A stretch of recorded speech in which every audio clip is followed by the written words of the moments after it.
Mettez-le à l'épreuve, là, ce matin, comme ça. Levez simplement la main pour moi, là derrière.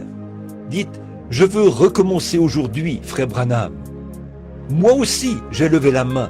Je vais recommencer. Je veux en faire plus pour lui que je ne l'ai jamais fait. Êtes-vous... Une fois, j'ai entendu l'une des histoires les plus tristes que j'ai jamais entendues.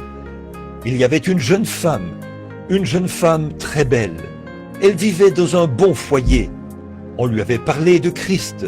Son père a dit, j'ai honte d'elle, révérend. Son genre de société, elle va rencontrer cette catégorie de gens parce qu'elle est... Maintenant, souvenez-vous, selon la société, vous vous associez à une chose qu'on appelle folie. Or, elle avait reçu ce qu'il y a de mieux en matière d'instruction. Quand elle s'apprêtait à sortir, à côtoyer les membres de la société, à fréquenter différentes classes d'hommes distingués, la mort l'a frappée soudainement. Elle est décédée des suites d'une crise cardiaque. Toute sa formation ne lui a servi à rien. Elle est allée ailleurs. Dans quelle direction allez-vous ce matin? De quoi rêvez-vous? Peu m'importe de quel genre de groupe il s'agit, chacun de vous, vous irez dans l'éternité un de ces jours. Et sans Christ, sans le Saint-Esprit, votre âme est perdue.